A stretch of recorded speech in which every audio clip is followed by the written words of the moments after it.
Hi, Christian. Kamusta ka na? Nilalagnat ka?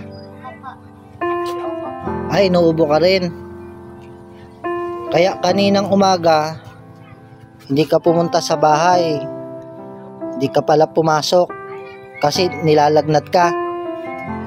Ha? Ilang ka nilalagnat? Ilang pa. Ha? Kagabi po. Kagabi. Pero ilang araw na yung ubo mo? 1 linggo po.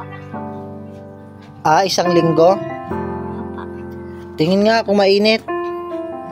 Mainit ka nga.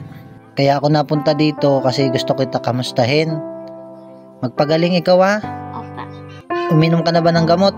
Opo. Ay, nasan si mama? Andun po. Nasan si mama? Mama? Ay, nandito pala si mama. Parito ka, sister. May sasabihin ako sa iyo.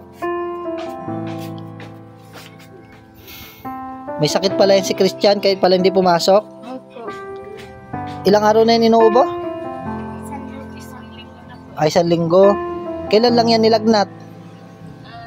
3 gabi na po. 3 gabi. Pero nung nakarang araw, parang Minsan po may sina tapos po. pabalik-balik. Kagabi lang, Christian, tumaas yung lagnat mo. Hindi ka kanina nakapasok, no?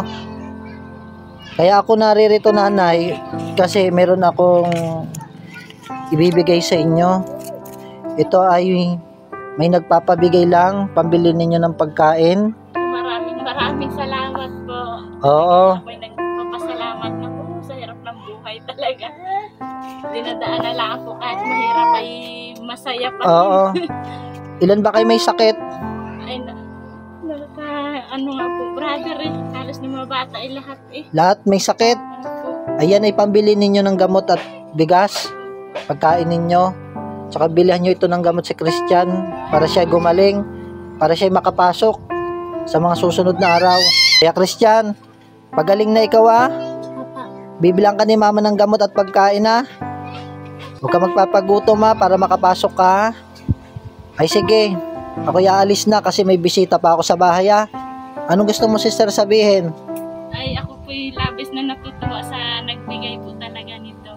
At talagang sa katulad po namin mahirap ay malaking katulungan na po at nagpapasalamat sa inyo. May bigas ba kayo ngayon? Wala? Meron pa naman po. Oo, edi pandagdag niya na. Pabili ka, Kuya Christian, ng pagkain mo kay mama may 2,000 dyan. Anong gusto mong sabihin, Kuya Christian? Maraming salamat po pagpalain po kayo ng Diyos. Sige, ingat ikaw pagaling ka dyan Papa.